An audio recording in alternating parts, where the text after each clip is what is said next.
Hello everyone, Radhe Radhe. हमारे channel में आप सभी का बहुत बहुत स्वागत है। तो ये वीडियो है विजया एकादशी की, जो 6 फरवरी और 7 फरवरी दोनों ही दिन है। तो आप 6 या 7 दोनों ही दिन किसी दिन भी कर सकते हैं। तो हम 6 तारीख को कर रहे हैं।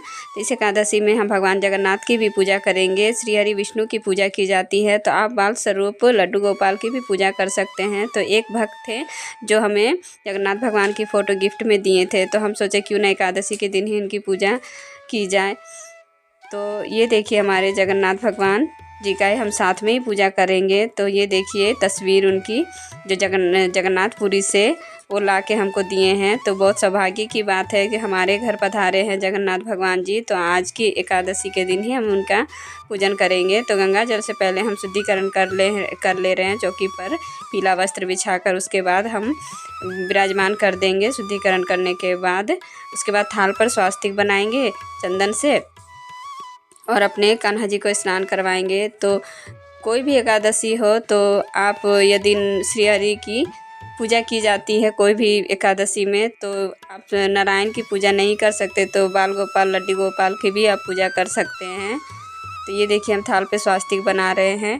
तो ये विजया एकादशी है। हर क्षेत्र में विजय प्राप्त करने के लिए आप इस एकादशी व्रत को ज़रूर रखें। यदि व्रत ना रख पाए तो पूजन तो अवश्य ही करें आप।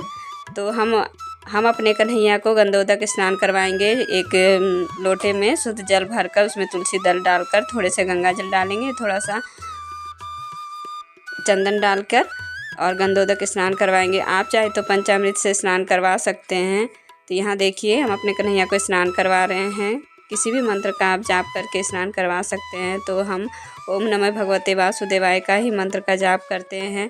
शहद से भी स्नान करवाएंगे क्योंकि आज कुछ खास दिन है, विजया एकादशी है।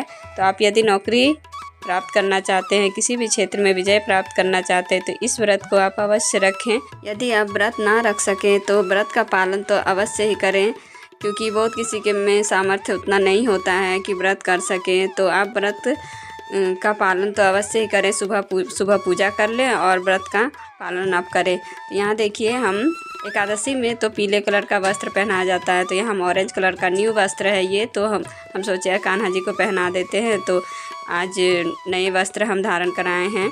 तो आपके पास यदि पीले कलर का वस्त्र है तो आप पहनाएं, नहीं तो ऑरेंज कलर का, पिंक कलर का भी आप पहना सकते हैं। यदि पीले कलर का है तो अच्छा है। और इत्र सेवा तो आप ज़रूर ही करें, क्योंकि भगवान को इत्र बहुत ही प्रिय है, उनको सुगंधित बहुत ही पसंद है। तो आप इत्र की सेवा अवश्य करें और उनको अच्छी तरह से आज सजाएं। आज एकादशी है तो एकादशी के दिन कुछ खास तरह से पूजा की जाती है। तो हम बहुत सरल तरीके से पूजा करते हैं। तो अब पीले कलर का आसन में हम एक तुलसी दल रख कर अपने कन्हैया को विराजमान कर देंगे। तो ये देखिए हम अपने कान्हा जी को सजा दिए हैं बस सिंपल सादे तरीके से। उसके बाद हम चंदन का तिलक करेंगे। हम जगन्नाथ भगवान को भी साथ ही पूजा कर लेंगे। तो चंदन का तिलक करेंगे, पुष्प चढ़ाएंगे। तो आपको जो कोई भी मंत्र आता है, ओम कृष्णाय नमः या तो ओम नमः भगवते वासुदेवाय नमः बोलकर आप तुलसी दल अर्पित करें, पुष्प अर्पित करें। एक दिन पहले ही आप तुलसी तोड़ कर रख लें, क्योंकि एकादशी के दिन तुलसी नहीं तोड़ी जाती है। तो आप बिल्कुल भी एकादशी के दिन तुलसी दल ना तोड़ें। उसके बाद हम आरती कर लेंगे। तो आपको जो कोई भी आरती आती है वो आप आरती कर लें।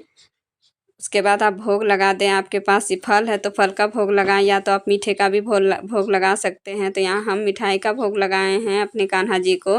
तो कान्हा जी को भोग लगाएं या जगन्नाथ को लगाएं, बात तो एक ही है। तब सिर्फ हम एक जगह ही भोग लगा दिए हैं। तो यहाँ देखिए हमारे जगन्नाथ भगवान जी का भी पूजा हो गया और हमारे कन्हैया का भी पूजा हो गया है। तो सरल तरीके से हम एकादशी का व्रत करते हैं। आप कथा भी पढ़ सकते हैं। तो कथा पढ़ना तो बहुत ही ज़रूरी है। तो आप कथा भी पढ़ सकते हैं। अब व्रत का संकल्प तो आप ज़रूर लें, तभी व्रत पूर्ण मानी जाएगी और व्रत का फल आपको प्राप्त होगा। तो फ्रेंड, ये वीडियो आपको कैसी लगी? यदि अच्छी लगी तो एक लाइक ज़रूर कीजिएगा और हमारे चैनल को सब्सक्राइब ना भूलें। राधे कृष्णा, जय श्री कृष्णा, जय श्री श्याम।